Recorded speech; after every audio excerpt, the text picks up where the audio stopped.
Ladies and gentlemen, good afternoon. I am Alex Benos, the CFO of Cenergy Holdings, and I would like to welcome you on this sunny afternoon to today's live webcast, where we will present our company's 2024 financial results. Next to me on today's call to comment and discuss their segment's performance are Mr. Kostas Savvakis, General Manager of Hellenic Cables, and Mr. Ilias Bekiros, General Manager of Corinth Pipeworks. Gentlemen, thank you very much for being here. So let us now turn to the highlights of our financial results for 2024. The main message here is that our high margins drive excellent performance. We continue to capitalize on growing demand in the energy sector, with the contribution of cables projects to the group's profitability being the most important factor, as a large number of projects in our large backlog were executed during 2024. Demand for cable products also remained strong and supported prices in that respective segment. Finally, steel pipes delivered an even stronger performance than 2023, attaining very high margins due to an improved project mix. The key figures, to be detailed later, are as follows.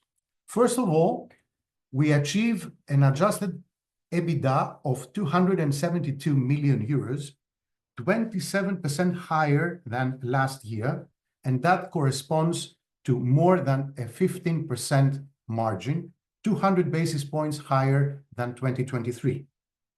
Our revenue is close to 1.8 billion, a 10% increase, a yearly increase, and the solid order intake for both segments drive the backlog to a record of 3.44 billion, 290 million increase over the last year. It's important to note the free cash flow generation of 48 million, allowing us to finance CapEx and at the same time decrease debt. Our balance sheet remains very disciplined, with a leverage ratio below 1, close to 0.6 times EBITDA. Operationally, we would like to point out that our capacity expansions in all major cable facilities are going on track, and the final expansion in Thiva will be fully operational by the year end. In the steel pipes factory, efficiency improvements and resolution of bottlenecks are driving the company to be ready for new opportunities.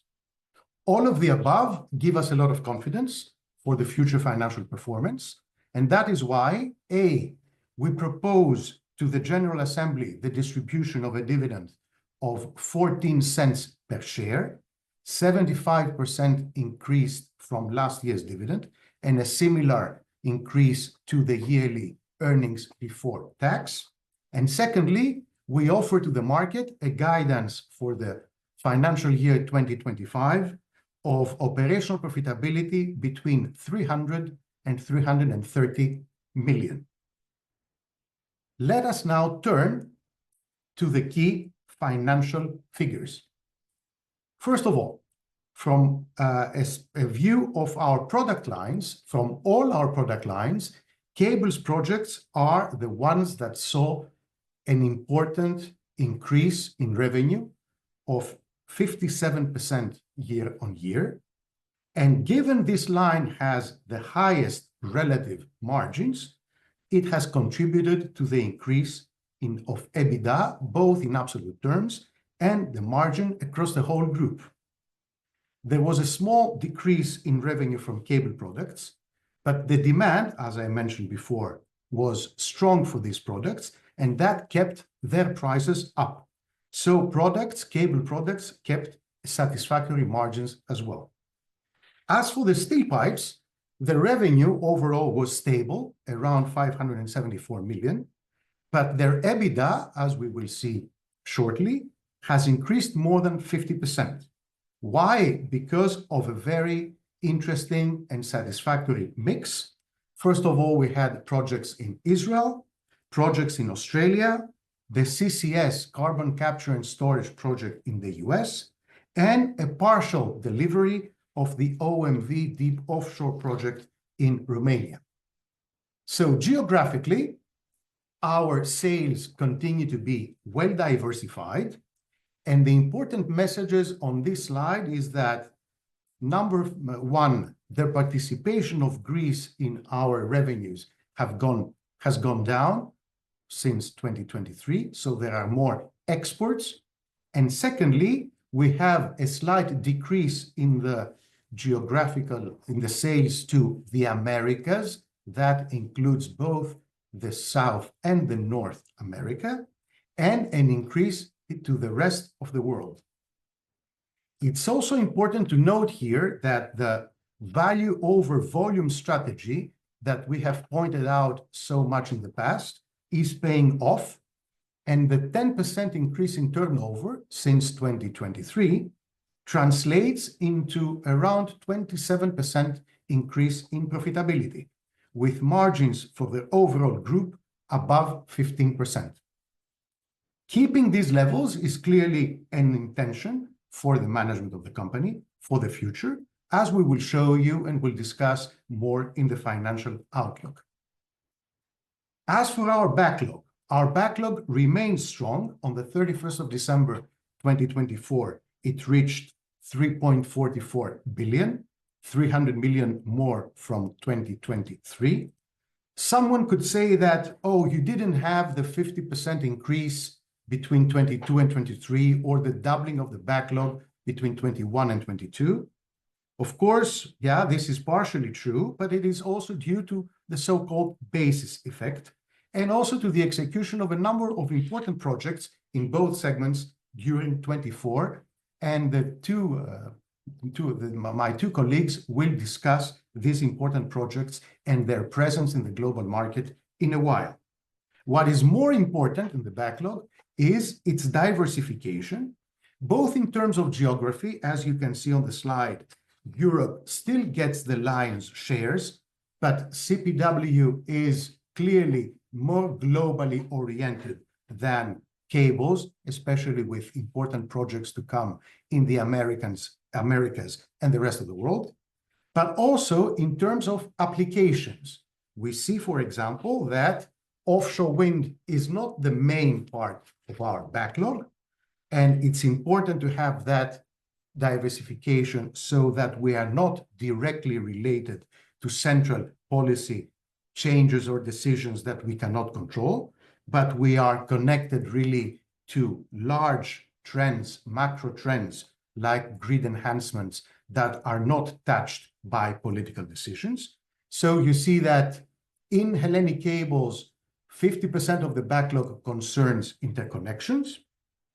In CPW, the largest part concerns, of course, natural gas. Natural gas is and will be an important fuel for the years to come.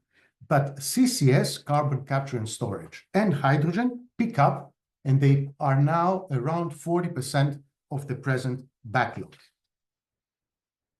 In terms of profitability, the profit before tax rises to 180 million, almost 180 million, from 95 last year.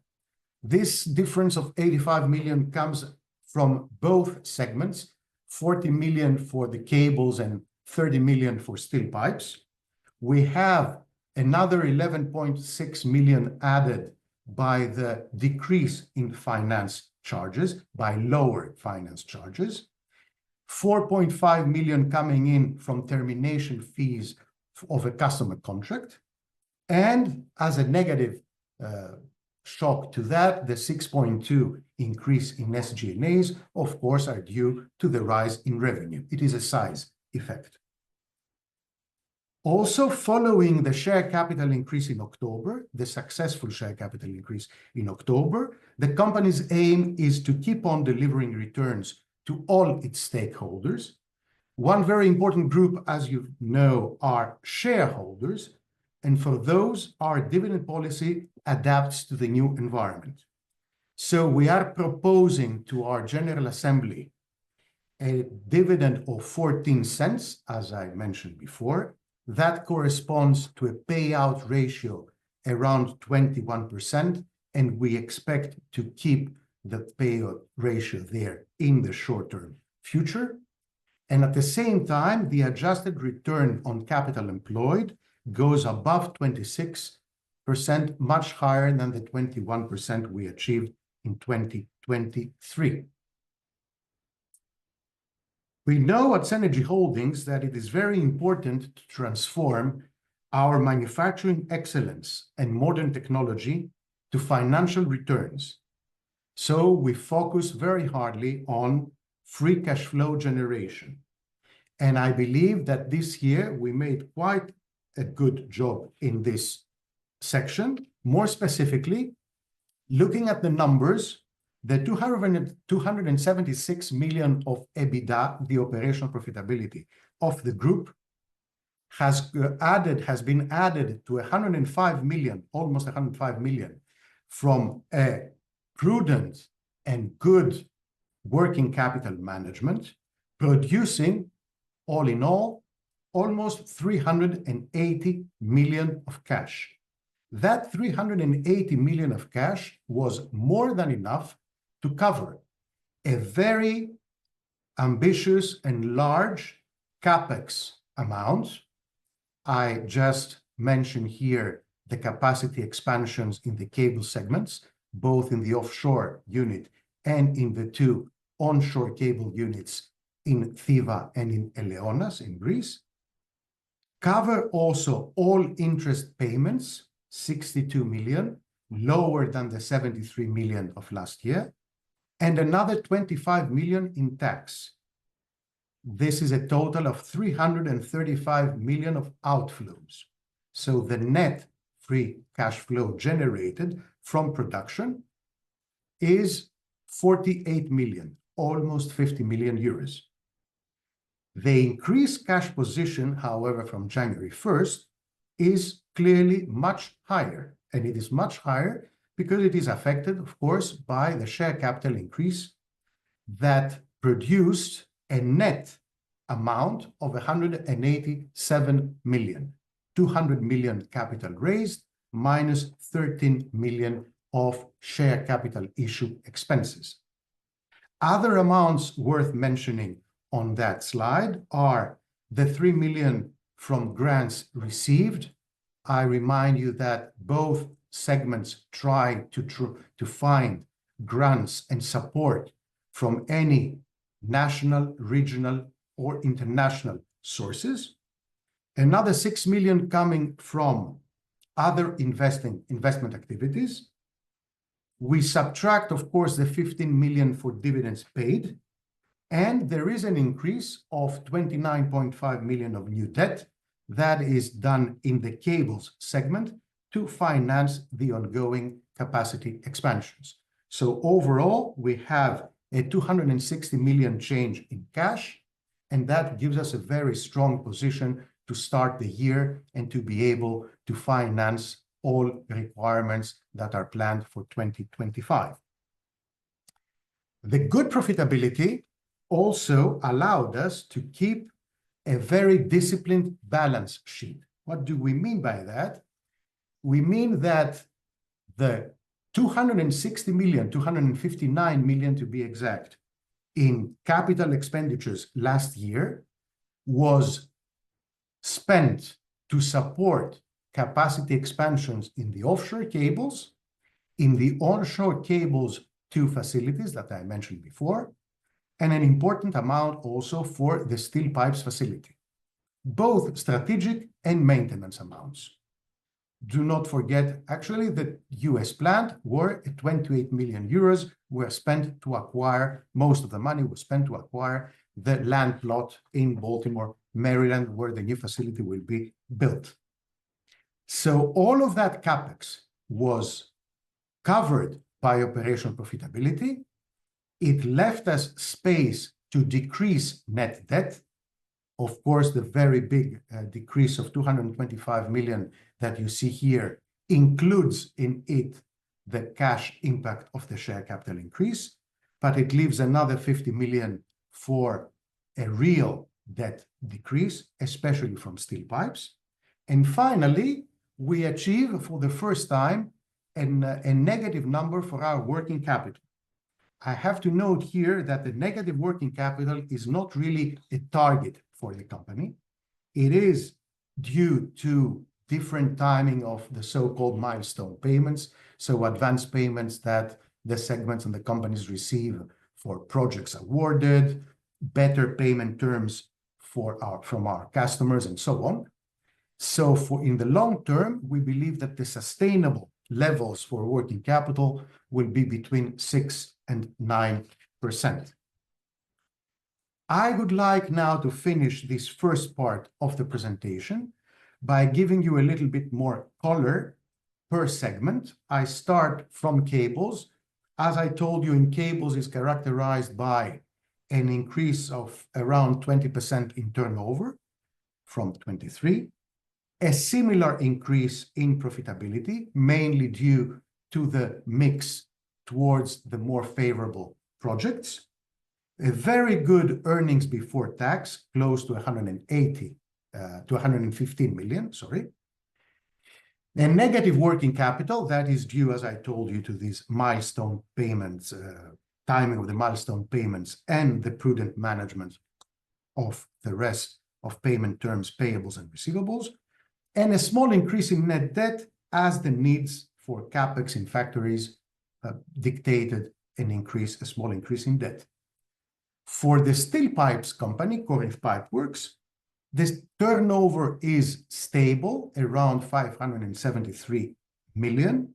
The stability is in terms of euros. In volumes, Mr. Bekiros will be able to give you some more color. There is an increase in the volumes produced and sold in 24. Most importantly, a very big increase by 50% in operational profitability and excellent margins above 16%. During our roadshow, Mr. Alexiou and I were both asked by investors to give a forward-looking statement about these margins. We were both clear in stating that margins of 16% in the steel pipes business are not really something that you could find in a textbook, and definitely in the medium term or in the long term, they might go slightly lower, but we are very happy that Corinth Pipeworks can achieve such numbers for 24 and will keep on achieving similar levels for 2025.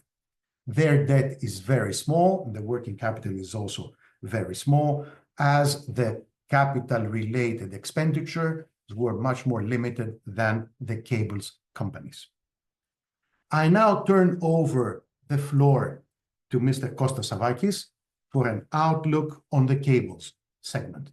Kostas, you have the floor. So thank you, Alexander. Good afternoon also from my side. I would also like to welcome you to this conference call today.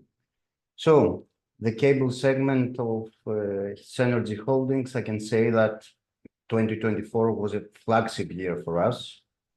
Our results, as Alexander shared with you, remained excellent, and we actually outperformed all previously reported highs in turnover, in adjusted EBITDA and backlog.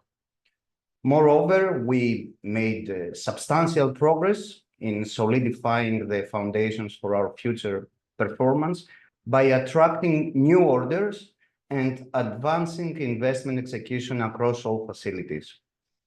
In 2024, we showed continued growth and strong performance, resulting in high capacity utilization across all production lines and successful execution of both offshore and onshore projects.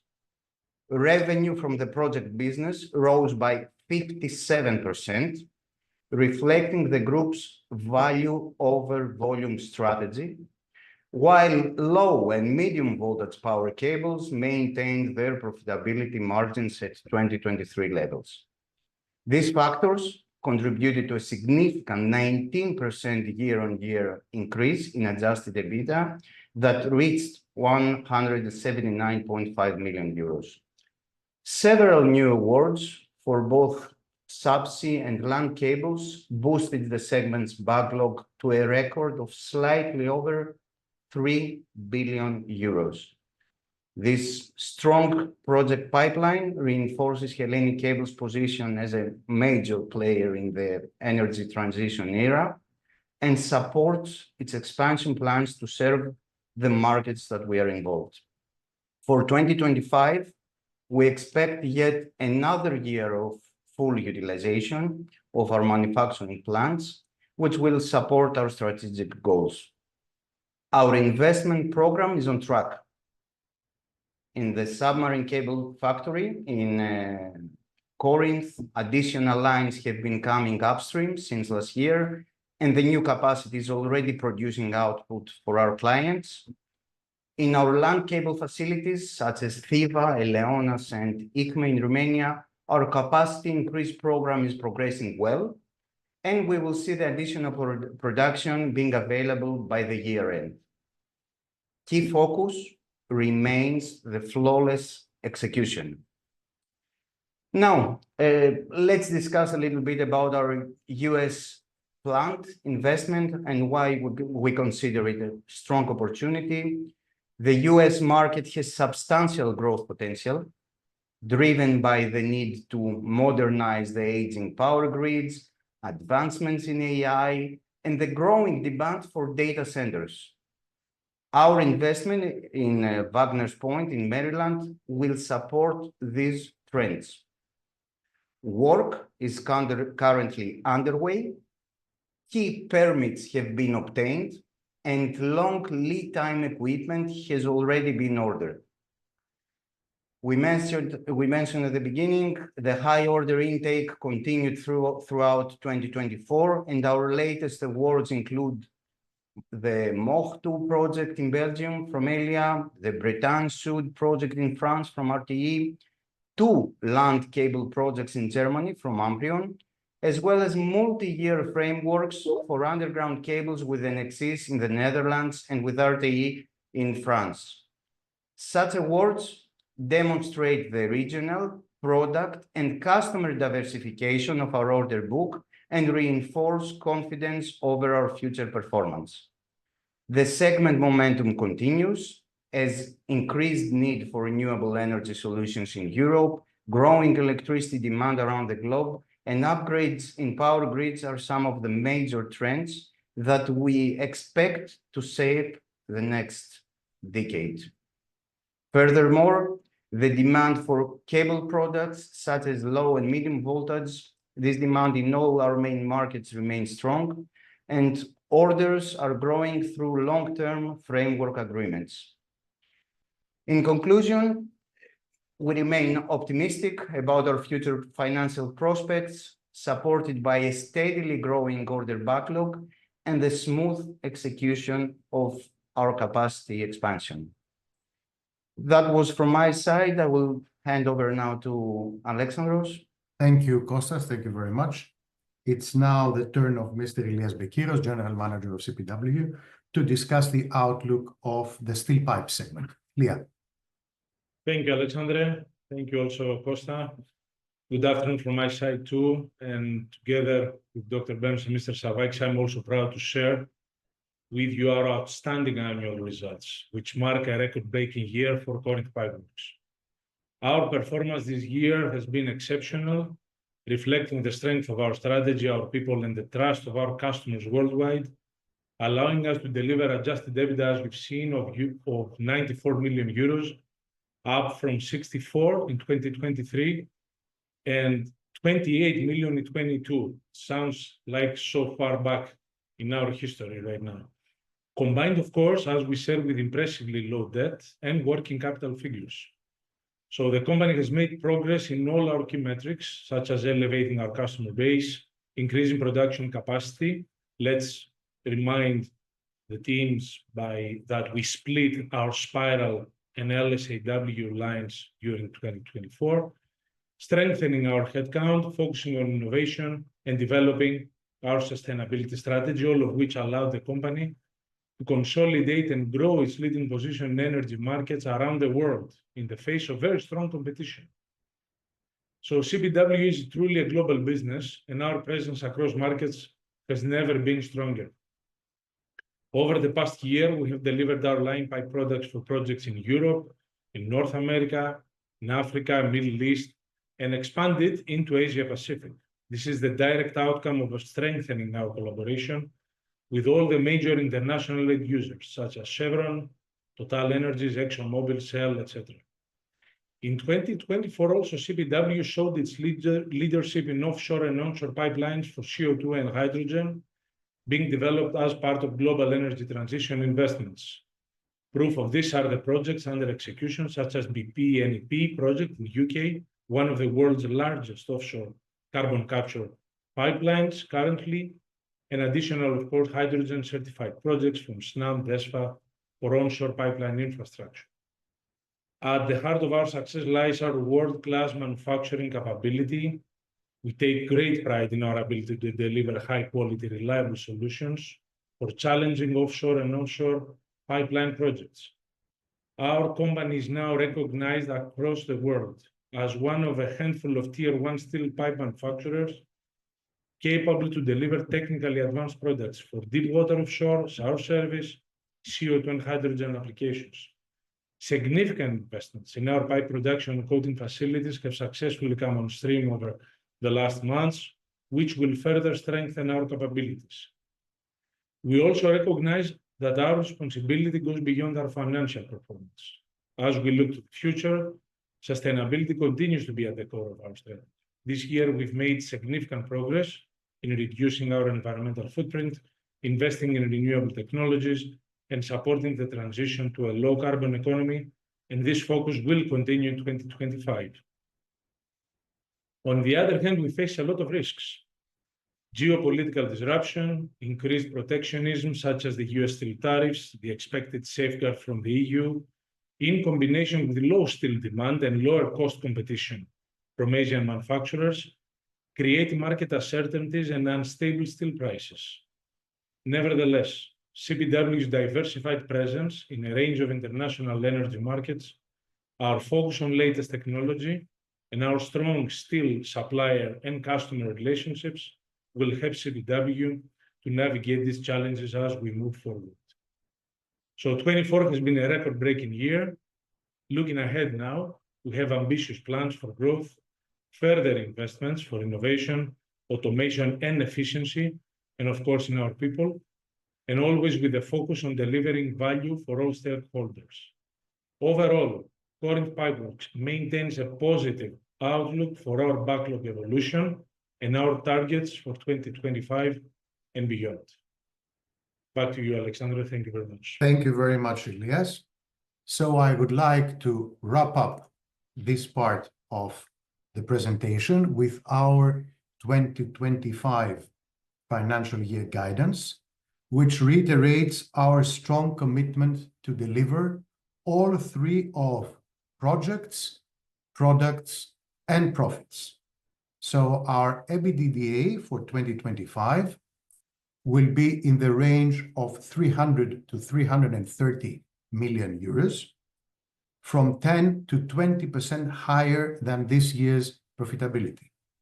And of course, we keep committed to our medium-term financial ambitions with a base year of 2023 of organic revenue growth more than 12% per annum and a 400 million average EBITDA in the medium term. Our milestones for 2025 are as follows. On April 9th, we will publish the 2024 annual report. Then, around the end of May, we will have our ordinary general meeting together with an update on the first quarter of 2025. End of June are all the dividend-related dates, ex-dividend, dividend beneficiaries, and payments. And by mid-September 2025, we will have an update on the first semester of 2025. I now turn to our call operator to guide you through the Q&A session. Thank you.